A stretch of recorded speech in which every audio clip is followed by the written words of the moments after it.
ఎందుకంటే ఇప్పుడు నేను చెప్పబోయేది అబ్బాయిలకు మాత్రమే. అందుకే అబ్బాయిలు జాగ్రత్తగా వినండి. మీరంతా ఇప్పుడు డిగ్రీ చదువుతున్నారు.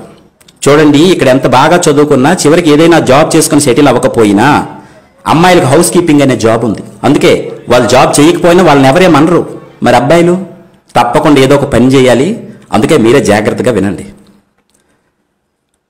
మనం మగాలుగా పుట్టాం. మగాడిగా పుట్టడం ఈజీనే, కానీ మగాడు అనిపించుకోవడం చాలా కష్టం నాయనా. ఒకసారి మగాడి జీవితాన్ని చూద్దామా. 5వ క్లాస్ లోపు అమ్మా నాన్న తప్ప మనకి ఇంకేం తెలియదు. 6వ క్లాస్ నుంచి 10th క్లాస్ వరకు కొత్తగా అన్నీ నేర్చుకుంటాం.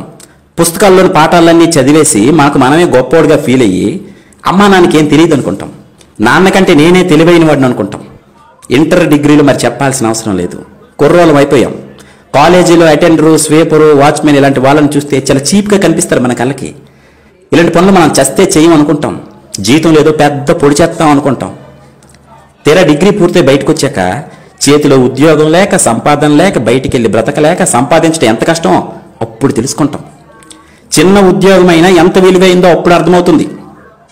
వయసు వచ్చిన కొడుకు ఇంట్లో ఖాళీగా ఉంటే అమ్మా నాన్న నిన్ను అదోలా చూస్తుంటే అప్పుడు మీరు రెడీ అవుతారు. 5,000 జీతమైనా చాలు, ఏ పనైనా చేస్తానని. ఆటో డ్రైవర్ గానో, కంపెనీలో హెల్పర్ గానో, సెక్యూరిటీ గార్డు గానో పనిచేస్తున్నప్పుడు అప్పుడు తెలుస్తుంది అటెండర్ ఉద్యోగం కంటే తక్కువ స్థానంలో ఉన్నానని. చూస్తూ ఉండగానే 30 ఏళ్ళు నిండిపోతాయి నీకు. పక్కన పెళ్ళాం, చేతిలో 2 పిల్లలు. సబ్బులు, పేస్టులు, పౌడర్లు, రేషను, ఇంటద్దె, కరెంటు బిల్లు, పాలు bill, cell phone recharge, school ఫీజులు, నెలకొక గ్యాస్ బండ, ఇవే కాక వినాయక చవితి, దసరా, సంక్రాంతి, భోగి, దీపావళి, ఇలా సంవత్సరం అంతా ఏదో ఒక పండగ. అన్నిటికీ డబ్బు కావాలి. ఒక్కసారి వెనక్కి తిరిగి చూస్తే బాధ్యతల అగాధంలో పడిపోయి ఉంటావు. వచ్చిన శాలరీ సరిపోదు, ఎక్కడ చూసినా అప్పులే. సడన్ గా పిల్లలకు బాగాలేకపోతే ఒరికిపోతావు. చేతిలో 500 కూడా ఉండదు. జీతం రాగానే ఇస్తాను, 500 ఫోన్ పే చేయరా అని క్లాస్మేట్ ఫ్రెండ్కి ఫోన్ చేస్తావు. డబ్బు సంపాదించడం ఎంత కష్టమో తెలుసుకుంటావు. ఇప్పుడు కాలేజీ రోజుల్లో అన్నీ నీకే తెలిసని ఎగిరిపడే నీకు 30 ఏళ్ళు నిండితే గానీ అసలు జీవితం అర్థం కాదు. అంతలోనే నీ పేరెంట్స్ ఈ లోకం విడిచిపోతారు. అప్పుడు తెలుస్తుంది నీకు జీవితం అస్సలు విలువ. కూలి పని చేసైనా నీ తండ్రి నిన్ను ఎలా పెంచాడో గుర్తు చేసుకుంటావు. ఊరంతా బలాదు తిరిగొచ్చిన అమ్మ ఎలా భోజనం పెట్టేదో గుర్తొస్తుంది నీకు. అప్పుడు ఏడుస్తావు బయ్యో. తొక్కలో లవ్ అని అమ్మాయి వెంట తిరిగి అది మోసం చేస్తే ఏడ్చావు చూడు, అసలు అది ఏడుపే కాదు. అమ్మా నాన్న పోయాక ఇప్పుడు వస్తుంది చూడు, ఇది అసలు ఏడుపు. తెల్లారితే ఈఎంఐ కట్టాలి, అప్పులు వాళ్ళు ఫోన్ చేస్తుంటారు, సమాధానం చెప్పలేక ఫోన్ స్విచ్ ఆఫ్ చేసుకుని పడుకుంటావు. కానీ నిద్ర పట్టదు, ఇంట్లో కూరగాయలు ఉండవు. నీ దరిద్రం చూసి భరించలేక అప్పుడు నీ పిల్లం ఒరే చేతకాని దద్దమ్మా, పడుకోవడానికి తప్ప ఇంకా దేనికి పనికిరాని ఎదవు నువ్వు అని నిన్ను పక్కింటోడితో పోల్చి పొడుస్తుంది చూడు, అప్పుడు వస్తాయిరా మీకు నడుము నొప్పి, మోకాలు నొప్పులు. నవ్వకండి, ఇది నిజం. ఇదే జరుగుతుంది మగాడి జీవితంలో.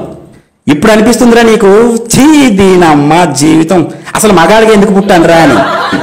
పెళ్ళం మీద కోపంతో ఫ్రెండ్స్తో కలిసి మందు తాకడం తప్ప ఇంకేం పీకలేవు నువ్వు. నీ కష్టాలన్నీ సిట్టింగ్లోనే ఫ్రెండ్స్తో షేర్ చేసుకుంటావు. అప్పుడు నిన్ను ఆదుకుంది 10వ 12వ సహాయం చేసేది క్లాస్మేట్సే. అందుకే గ్లాస్మేట్స్ ప్రతి మగాడికి చాలా అవసరమైనప్పుడు ఆదుకుంది వాళ్ళే. మగాడిగా పుట్టిన తర్వాత ఈ కష్టాలన్నీ తప్పవునైనా సంపాదించాల్సింది నువ్వే, పెంచాల్సింది నువ్వే, దొబ్బులు కాయాల్సింది కూడా నువ్వే. పండక్కింట్లో అందరికీ నువ్వే కొత్త బట్టలు కొంటావు, నువ్వు మాత్రం కొనుక్కో. ఎందుకంటే నీ దగ్గర డబ్బులు ఉండవు, ఎప్పుడు ఆ పాత బట్టల్లోనే కనిపిస్తావు. అప్పుడు తెలుస్తుంది మీ నాన్న ఎప్పుడు చిరిగిపోయిన బనియన్తో, అరిగిపోయిన చెప్పులతో ఎందుకు అలా సింపుల్గా కనిపించేవాడో. ఇప్పుడు అర్థమవుతుంది. నువ్వు నాన్న అయితే గానీ మీ నాన్న అంటే ఏంటో నీకు అర్థం కాదు. 30 ఏళ్ళు నిండిన తర్వాత సడన్ గా చదువుకునే టైంలో బెల్ కొట్టే అటెండర్ గానీ, వాచ్మెన్ గానీ నీకు రోడ్డు మీద కనిపిస్తారు. చిన్న ఉద్యోగమని, తక్కువ జీతమని హేళన చేసి నువ్వే ఈరోజు అతన్ని ఎంత ఆప్యాయంగా పలకరిస్తావో చూడు. నీకంటే అతను ఎన్ని రెట్లు గొప్పవాడో ఇప్పుడు నీకెవరో చెప్పాల్సిన అవసరం లేదనుకుంటా. కాలం అన్నింటికీ సైలెంట్ గా సమాధానం ఇస్తుంది సోదరా. ఇది అర్థమైన రోజు నుండే నువ్వు బ్రతకడం ప్రారంభిస్తావు. ఇక నుండే నీ అసలు జీవితం మొదలవుతుంది. ఇవన్నీ ఏ క్లాసులోనూ మీకు నేర్పరు తమ్ముడు. ఇక నుండైన వయసులో పెద్దవాళ్ళైన మీ నాన్నని, అటెండర్ని, వాచ్మెన్ని తక్కువగా చూడటం మానేయండి. గౌరవించడం నేర్చుకోండి. God bless you all.